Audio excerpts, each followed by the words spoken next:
Ya syabab, apa urutan tanda hari kiamat? Kita tahu bahwa tanda hari kiamat itu ada banyak ya. Ada 10 tanda besar seperti Ya'juj Ma'juj, Dajjal, Nabi Isa turun, Dukhan, gempa dan lain-lain. Tapi mana yang terjadi lebih awal?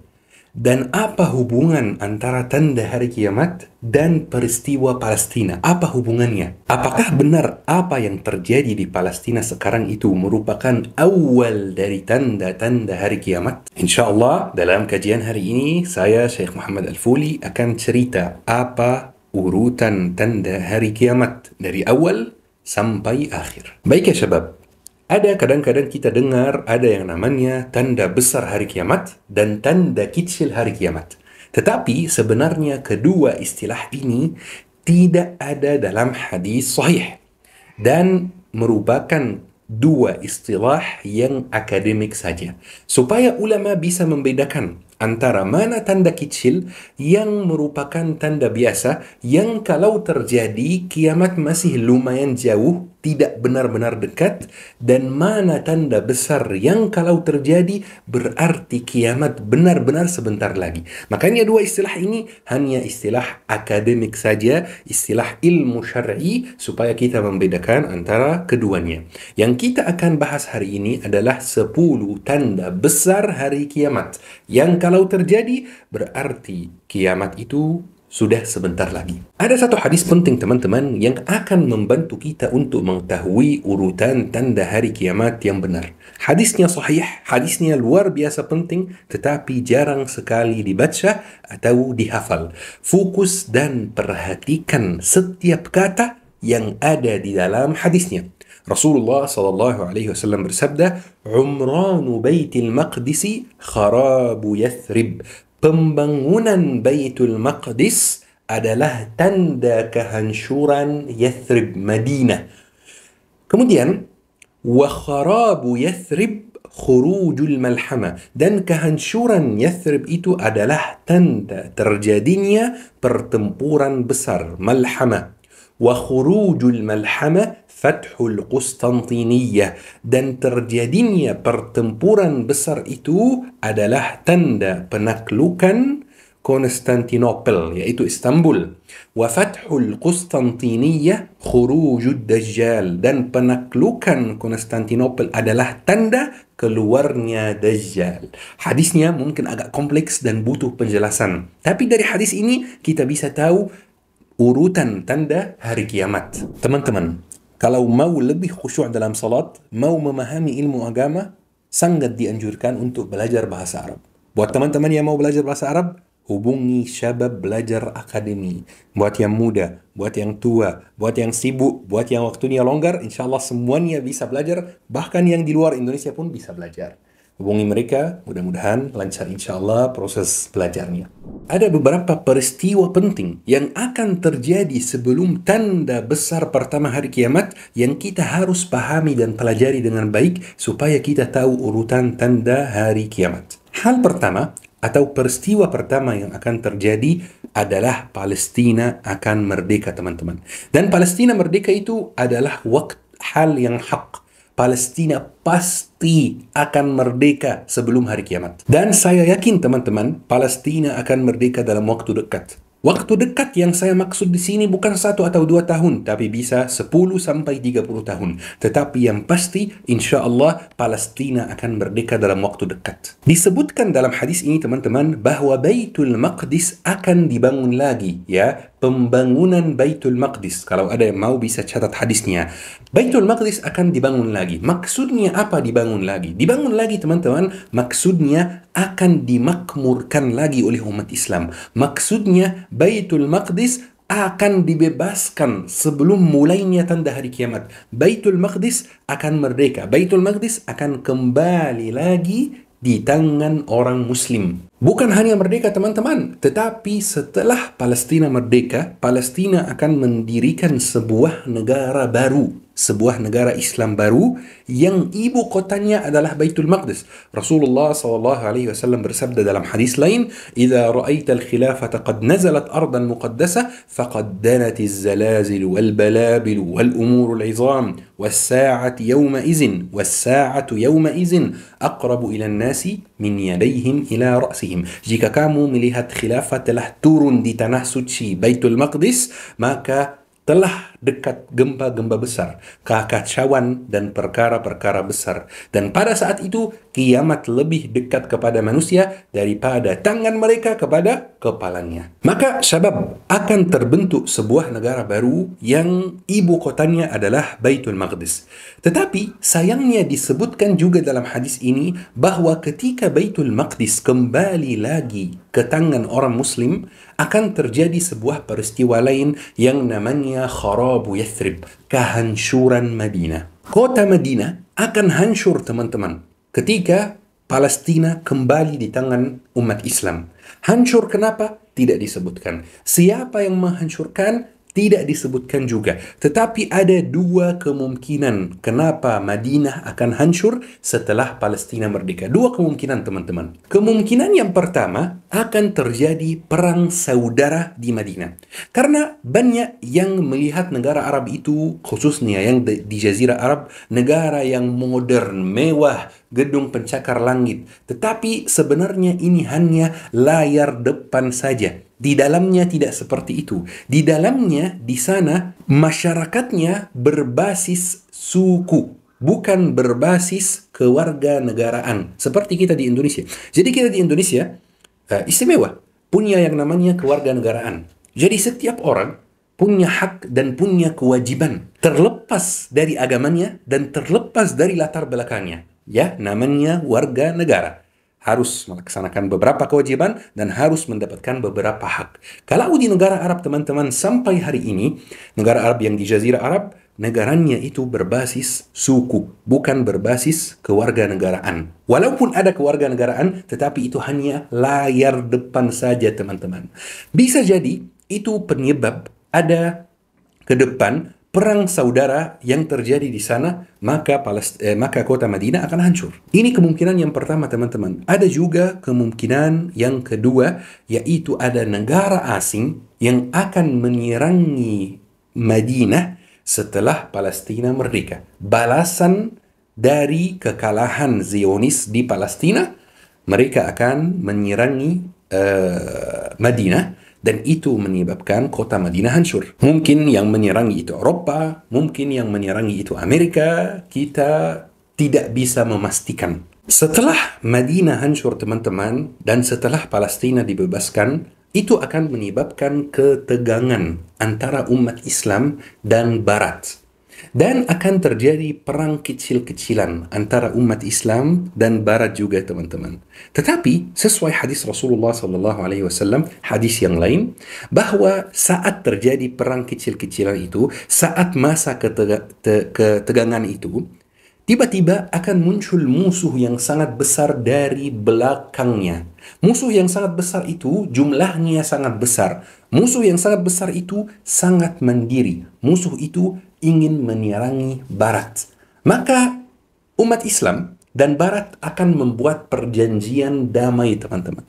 Kenapa membuat perjanjian damai? Membuat perjanjian damai agar bisa menyerangi musuh yang sangat kuat itu. Banyak ulama yang berpendapat bahwa musuh yang dimaksud di hadis Rasulullah itu adalah Cina, mungkin India, tidak ada yang tahu. Itu hal yang saya tidak bisa memastikan karena tidak disebutkan secara langsung dalam hadis Rasulullah Sallallahu Alaihi Wasallam. Yang pasti umat Islam dan Barat akan bersatu untuk menyerangi umat yang jumlahnya sangat besar, yang sangat kuat itu, yang ingin menyerangi Barat. Dan betul teman-teman, berkat perjanjian damai itu, umat Islam dan Barat akan berhasil mengalahkan umat yang jumlahnya sangat besar itu. Tetapi teman-teman, setelah kemenangan, Barat akan mengkhianati umat Islam dan mereka akan menjajah kota Istanbul. Coba bayangkan kota Istanbul sekarang yang merupakan bagian dari Turki yang mayoritas penduduknya beragama Islam, kota ini akan dijajah lagi teman-teman. Bisa jadi kota-kota sekitarnya juga akan dijajah lagi oleh Barat.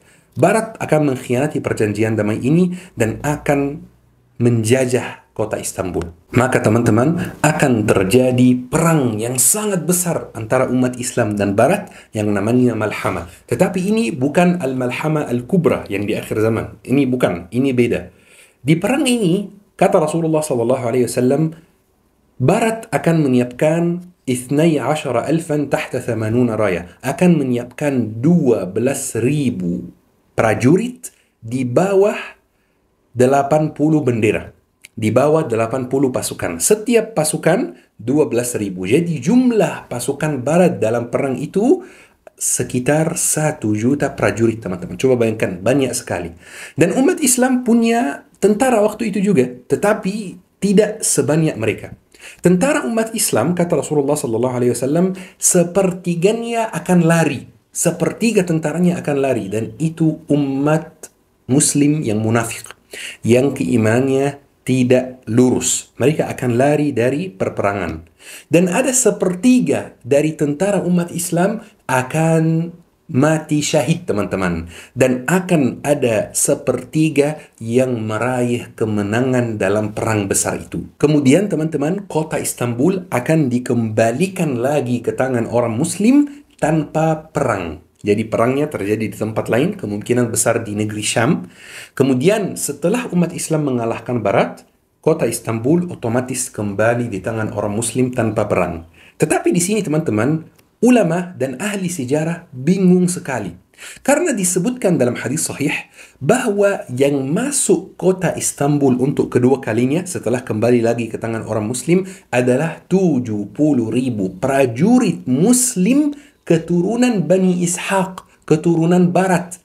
Jadi ahli sejarah bingung gitu ya kan? Kan ini perang antara Barat dan umat Islam. Bagaimana yang masuk kota Istanbul dari umat Islam adalah 70.000 prajurit dari keturunan Barat juga. Dan setelah diskusi, setelah cari-cari, baca referensi, ulama sepakat bahwa ketika perang Malhama itu dan ketika umat Islam yang jumlahnya tidak sebanding ya dengan jumlah Barat, ketika umat Islam mengalahkan Barat waktu itu, banyak orang Barat yang hatinya akan terbuka, yang akan mendapatkan hidayah, yang akan mendapatkan hidayah Islam dan akan memeluk agama Islam.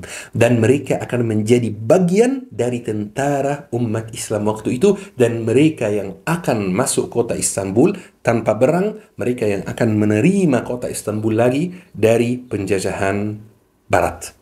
Sesuai hadis Rasulullah, teman-teman, sekarang Istanbul sudah ditakluk lagi, sudah di-Fath al-Qustantiniyah. Tinggal satu langkah lagi, yaitu keluarnya Dajjal, teman-teman. Ada satu hal penting yang perlu disebutkan di sini, teman-teman. Bahwa Al-Mahdi akan keluar saat perperangan besar antara umat Islam dan Barat. Tapi tidak ada yang tahu kapan tepatnya dia keluar. Bisa jadi keluarnya pas perperangan besar itu. Bisa jadi keluarnya sebelum perperangan besar itu. Tetapi yang pasti, saat terjadi perang itu, Al-Mahdi sudah ada. Dan saat Dajjal keluar itu, Al-Mahdi juga sudah ada. Jadi Al-Mahdi akan keluar pada masa perperangan ini. Kata Rasulullah SAW, Istanbul akan ditakluk di tahun ke-6 setelah perang yang sangat besar itu, Malhama. Jadi perangnya bakal makan waktu yang sangat lama. Misalnya perangnya mulai 2030, maka Istanbul ditakluk 2036. Di tahun ke-7, kata Rasulullah SAW, Dajjal akan keluar, teman-teman. Kalau Dajjal sudah keluar, berarti kiamat sudah sangat dekat. Berarti tiupan malaikat Israfil itu sudah sebentar lagi. Dajjal akan tetap di bumi 40 hari, teman-teman. Dan ini tanda pertama hari kiamat yang akan muncul. 40 hari Dajjal di bumi, mengunjungi setiap desa, setiap tempat di bumi ini, kecuali Makkah dan Madinah, teman-teman. 40 hari, hari pertama ibarat setahun, hari kedua ibarat sebulan, hari ketiga ibarat seminggu, dan hari-hari berikutnya merupakan hari biasa. Jadi kalau kita totalkan, Dajjal akan tetap di bumi sekitar setahun 2 bulan, teman-teman. Kemudian teman-teman akan terjadi tanda kedua hari kiamat, yaitu turunnya Nabi Isa untuk membunuh Dajjal, dan ini adalah tanda kedua teman-teman. Dan kita sudah bahas tanda ini di kajian lain, teman-teman bisa cari sendiri di YouTube. Kemudian teman-teman, tanda ketiga hari kiamat adalah keluarnya Ya'juj dan Ma'juj. Ini kemungkinan besar, karena tidak ada dalil yang sharih, yang langsung bahwa ini tanda ketiga. Kemungkinan besar, Ya'juj dan Ma'juj akan keluar setelah Nabi Isa turun. Tidak langsung setelahnya, tapi maksud saya urutannya begini. Dajjal, Nabi Isa, kemudian Ya'juj dan Ma'juj. Bisa jadi jedannya 1 tahun, 2 tahun, 10 tahun, 50 tahun, kita tidak tahu. Kemudian teman-teman, tanda berikutnya adalah tanda keempat, yaitu gempa besar, khasf. 3 gempa besar. Gempa dari arah timur, gempa dari arah barat, dan gempa di Jazirah Arab. Jeda antara setiap gempa kita tidak tahu juga. Setelah 3 gempa besar ini, akan muncul dabbatul ard, teman-teman. Dabba, hewan, binatang yang bicara dengan manusia. Kali ini disebutkan dalam hadis sahih bahwa setelah munculnya dabbatul ard ini, langsung akan matahari terbit dari barat.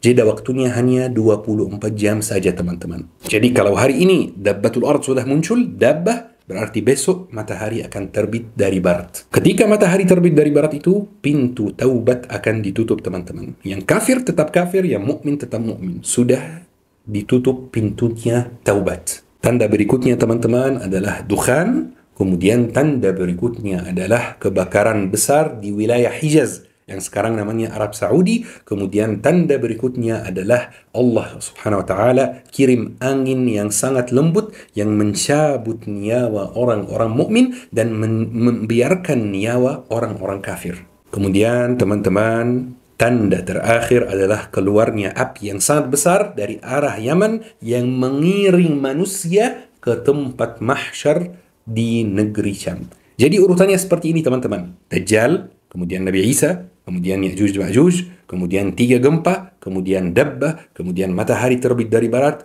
kemudian dukhan, kemudian kebakaran besar di Hijaz, kemudian angin lembut yang mencabut nyawa orang mukmin, kemudian api yang sangat besar dari Yaman yang mengirim umat manusia ke padang mahsyar di negeri Syam, teman-teman. Setelah itu terjadi tiupan pertama, dunia sudah selesai, dunia sudah habis, teman-teman.